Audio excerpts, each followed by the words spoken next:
मेरी शादी को अभी 7 महीने ही हुए थे। इस दौरान मैंने अपने पति साहिल में बहुत बदलाव महसूस किया। साहिल से ज़्यादा अपनी भाभी प्रियंका की बातों के तवज्जो देता था।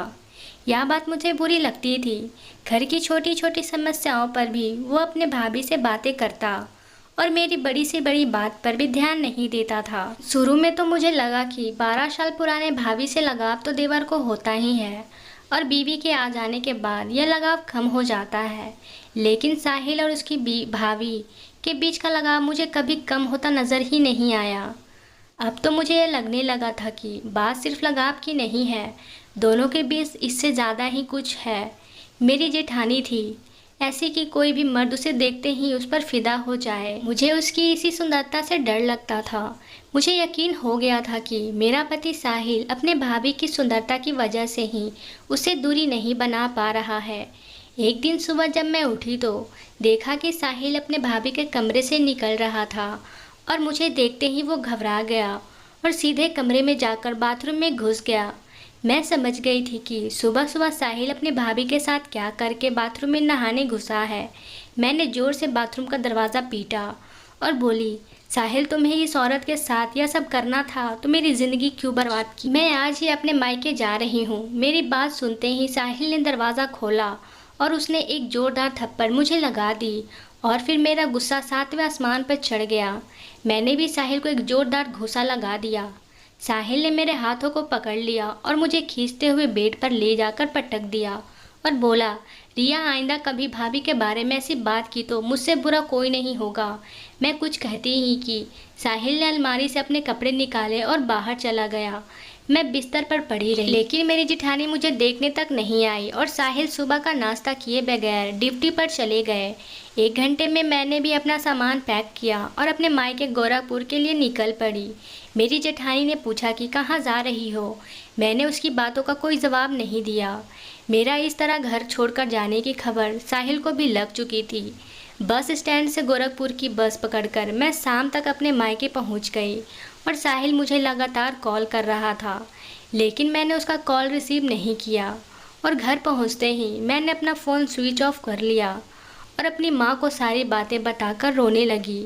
माँ बोली, तुमने बिल्कुल सही किया रिया जो यहाँ आ गई। अब तो साहिल के पास तभी जाना जब साहिल उस डायन को घर से निकाल बाहर फेंकेगा। आखिर साहिल के पास किस चीज़ की कमी है? बीरनगर में ही उसके 2-3 फ्लैट हैं। वो तुझे लेकर अलग क्यों नहीं रहता? मेरी छोटी बहन पूजा भी मुझे लेकर बेहद परेशान थी। इसकी भी शादी होने वाली थी। 6 महीने रह गए थे। मेरी हालत देखकर अब ससुराल के नाम से डरने लगी थी। मेरा छोटा भाई मोहित अपनी जॉब से जब घर आया तो मुझे इस तरह घर पर आया हुआ देखकर परेशान हो गया। पूजा ने रात का खाना बनाया और हम सभी एक साथ ही खाना खाने बैठ गए। खाने के बाद मैंने अपना फ़ोन ऑन किया थी कि साहिल का फिर से कॉल आना शुरू हो गया। मेरी माँ ने देखा, गुस्से में बोली, तू फ़ोन मुझे दे, मैं उस कमीने से बात करती हूँ। लेकिन मैंने माँ को फ़ोन नहीं दिया और खाना ख़त्म करके अपने कमरे में आ गए। कमरे में आकर मैंने साहिल का फ़ोन रिसीव किया तो साहिल ने कहा, रिया तुम अपनी मर्ज़ी से गई हो तो याद रखो कि तुम्हें अपनी मर्ज़ी से ही बीरनगर आना होगा। मैं किसी कीमत पर तुम्हें बुलाने नहीं आऊँगा। साहिल के यह धमकी भरी बातें सुनकर मेरा गुस्सा 7वें आसमान पर चढ़ गया। मैं बोली, तुम मुझे बुलाने क्यों आओगे? तुम यही तो चाहते थे कि मैं वहाँ से चली जाऊँ। अब जी भर के उस औरत के साथ अय्यासी करो। तुम बुलाने भी आओगे तो मैं उस घर में कदम नहीं रखूँगी। इस बात के 4 महीने गुजर चुके थे। मैं साहिल का इंतज़ार कर रही थी। अगर उसे उसकी गलती का एहसास हो जाता तो मैं दौड़ी हुई बीरनगर पहुंच जाती, लेकिन ऐसा कुछ नहीं हुआ। मैं लगातार उसके फ़ोन का इंतज़ार करती रही, लेकिन 4 महीने में एक बार भी उसके मुझे कॉल तक नहीं किया। अब मुझे लगने लगा था कि साहिल मुझे छोड़ चुका है, उसे मेरी ज़रूरत ही नहीं है। जब इतने खूबसूरत औरत उसके पास मौजूद है तो फिर उसे मुझे जैसी साधारण लड़की से उसे क्या ज़रूरत है। मैं साहिल को लेकर बेहद निराश हो चुकी थी और मुझे इस हाल में देखकर मेरे घर वालों को दुख होता। जैसे जैसे मेरी छोटी बहन की शादी नज़दीक आ रही थी, घर में काम बढ़ता जा रहा था। इसकी शादी को अब सिर्फ 1 महीने बाकी रह गए थे और मेरे पापा भी 1 महीने की छुट्टी लेकर घर आ चुके थे। उन्होंने मुझसे कहा कि मैं पूजा की शादी के बाद मेरे ससुराल जाकर साहिल से फाइनल बात करके आएंगे। अगर वो मुझसे अपनाने को तैयार नहीं हुआ तो उस पर दहेज का मुकदमा दर्ज करवा देंगे। लेकिन मैं ऐसा नहीं चाहती थी, इसलिए जैसे जैसे पूजा की शादी की तारीख नज़दीक आ गई, मेरा दर्द बढ़ता जा रहा था। मुझे मायके आए 6 महीने का वक्त गुजर चुका था।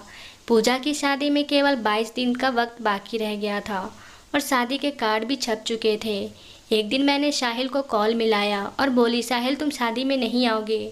साहिल ने कहा, मुझे तो अभी तक यह मालूम नहीं है कि शादी किसकी है। मैंने कहा 8 तारीख को पूजा की शादी है। साहिल ने कहा, लेकिन तुम्हारे घर में तो मुझे किसी ने खबर ही नहीं दी, ना ही शादी का कार्ड पहुंचा। मैंने कहा, तुम इस घर के दामाद हो, तुम्हें तो बिना कार्ड के ही शादी में पहुंचना चाहिए। साहिल ने कहा, तुम्हारे घर वाले अगर दामाद समझते तो ज़रूर खबर करते, लेकिन ना तो तुम्हारे पापा ने मुझे कॉल किया और ना ही तुम्हारी माँ ने। मैंने कहा, मैं तुमसे कह रही हूँ, क्या इतना काफ़ी नहीं है? साहिल ने कहा, ठीक है, मैं शादी वाले दिन गोरखपुर पहुँच जाऊँगा। शादी की सुबह उठकर मैंने आसमानी रंग की साड़ी पहन ली। यह साड़ी मुझे साहिल ने ही गिफ्ट दी थी। उसे यह साड़ी बहुत पसंद थी। मुझे उम्मीद था कि साहिल दोपहर तक गोरखपुर आ जाएगा और बारात के जाने के बाद उसे रात को यहीं रुकना पड़ेगा। जब वो रात भर मेरे साथ रहेगा तो उसका दिमाग ठिकाने आ ही जाएगा। मैंने सुबह फिर साहिल को फ़ोन लगा दिया, लेकिन उसका कोई जवाब नहीं आया। सुबह से शाम हो गई, लेकिन ना तो साहिल आया और ना ही उसका कोई कॉल आया। मैं बेहद मायूस हो गई। देर रात तक पूजा खुशी खुशी विदा हो गई और मैं दुखों का पहाड़ सीने पर लिए अपनी माँ से लिपट कर रोने लगी। देखने वाले सोच रहे थे कि मैं पूजा की विदाई में रो रही हूँ, लेकिन सच तो यह था कि मैं इस वक्त अपनी किस्मत पर रो रही थी। देर रात जागने के बावजूद अगली सुबह जल्दी उठ गई और मैंने अपनी माँ से कहा, माँ मैं आज ही वीरनगर चली जाऊँगी। मेरे इस बात पर मेरी माँ मुझसे बेहद नाराज़ हुई। बोली, जो आदमी तेरी बहन की शादी के लिए समय न निकाल पाया, उसके पास तेरे लिए भी वक्त नहीं होगा। तू सब्र कर, तेरे पापा मामूली हवलदार हैं तो क्या हुआ, उस साहिल और उसके घर वालों को छोड़ेंगे नहीं। पापा को यह बात पता चली तो वो भी बेहद नाराज़ हुए और उन्होंने मुझे वीरनगर जाने से सख्ती से रोक दिया। मैं दिन भर साहिल को कॉल मिलाती रही, लेकिन उसका फ़ोन भी स्विच ऑफ आ रहा था। रात को मायूस होकर मैं बिस्तर पर जाकर सो गई। अब साहिल की ओर से कोई उम्मीद बची ही नहीं। मुझे पूरा यकीन हो गया था कि जल्द ही मेरा और साहिल का रिश्ता हमेशा के लिए ख़त्म हो जाएगा। लेकिन तभी अचानक मेरे फ़ोन की घंटी बजी। साहिल का ही फ़ोन था। मैंने झट से फ़ोन उठाया। उधर से साहिल की आवाज़ आई और रोता हुआ बोला, रिया सब खत्म हो गया है। मैंने कहा, अभी कुछ ख़त्म नहीं हुआ। अगर तुम मेरे घर आकर मुझे यहाँ से ले चलो तो हमारा रिश्ता अभी भी बच सकता है। साहिल ने कहा, मैं अपने रिश्ते की बात नहीं कर रहा हूँ। इतना कहकर साहिल फिर से रोने लगा। मैंने कहा, साहिल क्या बात है, तुम इतना रो क्यों रहे हो? साहिल ने कहा, भैया और भाभी का एक्सीडेंट हो गया है। भैया की मौके पर डेथ हो गई है और भाभी अभी भी सिटी हॉस्पिटल में है। साहिल के मुंह से यह बात सुनकर मेरे तो होश उड़ गए। फ़ोन कटने के बाद मैंने घर में यह बात बताई तो मेरे घर में भी मातम छा गया। मेरी वजह से मेरे घर वाले साहिल के भैया और भाभी से नफ़रत करते थे, लेकिन जब उन्होंने दोनों के इस एक्सीडेंट के बारे में सुना तो उन लोगों की सारी नफ़रत ख़त्म हो गई और पापा ने तुरंत मेरे छोटे भाई मोहित को बुलाकर हॉस्पिटल के लिए गाड़ी बुक करने को कह दिया। सुबह के 4 बजे तक सिटी हॉस्पिटल पहुंच चुके थे। मेरी जेठानी प्रियंका की हालत बेहद नाजुक थी। मेरी जेठानी को होश ही नहीं आ रहा था। तमाम तरह से इलाज करवाने के बाद हम लोग अलग अलग मंदिर में मन्नत के लिए जा रहे थे। 3 दिन पहले ही दोनों पति पत्नी काशीपुर घूमने के लिए गए थे और वापसी में उनकी कार का भयंकर एक्सीडेंट हो गया। मेरे जेठ तो मौके पर ही ख़त्म हो चुके थे और कल उनका पोस्टमार्टम होकर अंतिम संस्कार भी हो गया, लेकिन जेठानी अभी भी कोमा में थी। कुछ दिनों तक मेरी जेठानी का इलाज चलता रहा। मेरे घर वाले गोरखपुर जा चुके थे। अब हॉस्पिटल में मेरी जेठानी केवल मेरे भरोसे ही नहीं थी। साहिल सुबह ड्यूटी चले जाते और रात को ड्यूटी से लौटते। हॉस्पिटल से होते हुए घर जाते। मैं हॉस्पिटल में ही रहकर दिन रात अपनी जेठानी की सेवा में लगी रहती। यह देखकर साहिल का बर्ताव भी बदल गया था। फिर से मुझसे बेहद प्यार करने लगा था। मुझे हॉस्पिटल में रहे 2 महीने बीत चुके थे।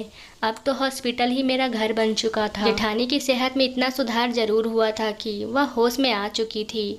उन्हें उसके पति के मरने का पता भी चल चुका था, लेकिन किसी के कुछ बोल पाने से स्थिति में नहीं थी।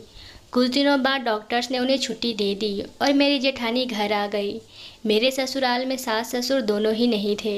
मैं जब शादी करके आई थी तब घर में मेरे अलावा कुल 3 ही लोग थे, साहिल और साहिल के भैया भाभी। मेरे जेठानी प्रियंका ही इस घर की मालकिन थी। सब कुछ उन्हीं की देख रेख में होता था। लेकिन वह प्रियंका इतनी कमज़ोर और लाचार हो चुकी थी कि मुझे उनकी देखभाल पड़ती थी। धीरे धीरे 4 महीने बीत चुके थे। मेरी जेठानी की सेहत में काफ़ी सुधार हो चुका था।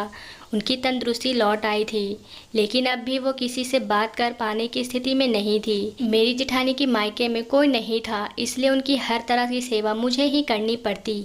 इसी बीच मुझे पता चला कि मैं प्रेग्नेंट हो चुकी हूँ, तो यह खबर मैंने सबसे पहले साहिल को ही दी। वह बेहद खुश हुआ और सीधे अपनी भाभी के पास जाकर उनके हाथों को चूमते हुए उन्हें यह खुशखबरी सुना दी।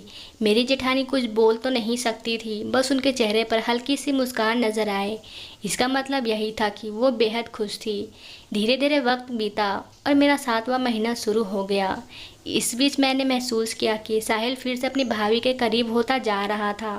प्रेगनेंसी की वजह से मेरी हालत ऐसी थी कि मैं घर के ज़रूरी काम भी नहीं कर पाती थी और साहिल की ड्यूटी पर चले जाने के बाद ज़्यादातर समय मैं अपने कमरे में ही रहती। साहिल को रात ड्यूटी में वापस आता तो मेरे लिए खाना और अपने भाभी के लिए जूस लेकर आता। मैं खुद जाकर अपनी जेठानी को जूस पिलाती और अपने कमरे में आकर मैं साहिल खाना खाकर सो जाते। सुबह में देर तक उठती तब साहिल नाश्ता तैयार कर चुका होता। मेरे साथ सुबह का नाश्ता करने के बाद वो तैयार होकर अपनी ड्यूटी के लिए निकल जाता। एक दिन पेट में दर्द होने के कारण मुझे नींद जल्दी खुल गई। साहिल को लगा कि मैं भी नींद में हूँ, तो उठा और कमरे से बाहर निकला। ना जाने क्यों मैं भी दबे पांव उसके पीछे कमरे में बाहर निकल आई। मैंने देखा कि साहिल सीधे अपनी भाभी के कमरे में घुसा और उसके अंदर से दरवाज़ा बंद कर लिया। मैं साहिल की इस हरकत से बेहद हैरान थी। मैं काफ़ी देर तक खड़ी रही और चुपचाप जाकर अपनी जगह लेट गई। 25 मिनट बाद साहिल अपने कमरे में आकर मेरे पास लेट गया और साहिल की इस दीवानगी को समझ नहीं पा रही थी और पहले भी ऐसा करता था। तब मेरी जेठानी एकदम तंदुरुस्त थी, लेकिन अब तो किसी अपाहिज की तरह बिस्तर पर पड़ी रहती थी। फिर साहिल कमरा बंद करके उसके साथ क्या करता है। कहीं ऐसा तो नहीं कि प्रियंका पूरी तरह से ठीक हो गई हो और बीमार होने का नाटक कर रही हो कि मेरी नज़रों में दोनों की हकीकत छिपी रहे। अपाहिज होने की आड़ में देवर भाभी का रोमांस चल रहा था और मुझे खबर तक नहीं लगी। मैं अगले कुछ दिनों तक सुलझ नहीं पाई। मुझे साहिल के फिर से नफ़रत सी होने लगी थी। मैं रोज़ देर रात को साहिल को प्रियंका के कमरे की ओर जाते हुए देखती। मैं एक दिन गहरी नींद में सो जाने के बाद साहिल बिस्तर से उठकर अपनी भाभी के रूम में जाता और अंदर से दरवाज़ा बंद करके आधे घंटे बाद वापस आता तो पसीने से नहाया हुआ होता और मेरे बगल में लेट जाता। मेरा बच्चा होने में अभी 20 दिन बाकी रह गए थे। मैंने तय कर लिया कि मैं दोनों की रास लीला अब ज़्यादा दिनों तक बर्दाश्त नहीं कर पाऊंगी। बच्चा होने के बाद मैं 1-2 हफ्ते तक कमरे से बाहर नहीं निकल पाती थी, इसलिए बच्चा होने से पहले ही मैं दोनों को रंगे हाथों पकड़ने का मौका देख रही थी। रात को साहिल घर आया तो हमेशा की तरह मेरे लिए खाना और अपनी भाभी के लिए जूस लेकर आया था और जूस का ग्लास मुझे पकड़ाते हुए बोला, भाभी को जूस पिलाकर आओ, फिर हम खाना खा लेंगे। मैंने कहा, आज तुम ही पिला लाओ, मेरी तबीयत सही नहीं है, मैं सोने जा रही हूँ। इतना कहकर मैं साहिल के सामने ही बिस्तर पर लेट गई। साहिल जूस का गिलास लेकर गया तो मैंने देखा कि फिर से भाभी का दरवाज़ा अंदर से बंद हुआ और 20 मिनट तक ही दरवाज़ा खुला।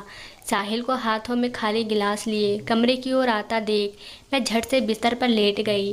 कमरे में आते ही साहिल ने कहा, तुम अभी तक लेटी नहीं हो, थोड़ा सा खाना खा लो। मैंने कहा, मुझे भूख लगी है। मेरी भूख तो मर चुकी थी, लेकिन मेरा पेट में जो बच्चा पल रहा था उसके लिए खाना खाना पड़ा। खाने का पहला निवाला मुंह में डालते ही साहिल ने कहा, रिया, मैंने कल की ऑफिस से छुट्टी ले ली है क्योंकि कल भाभी को लेकर हॉस्पिटल जाना है।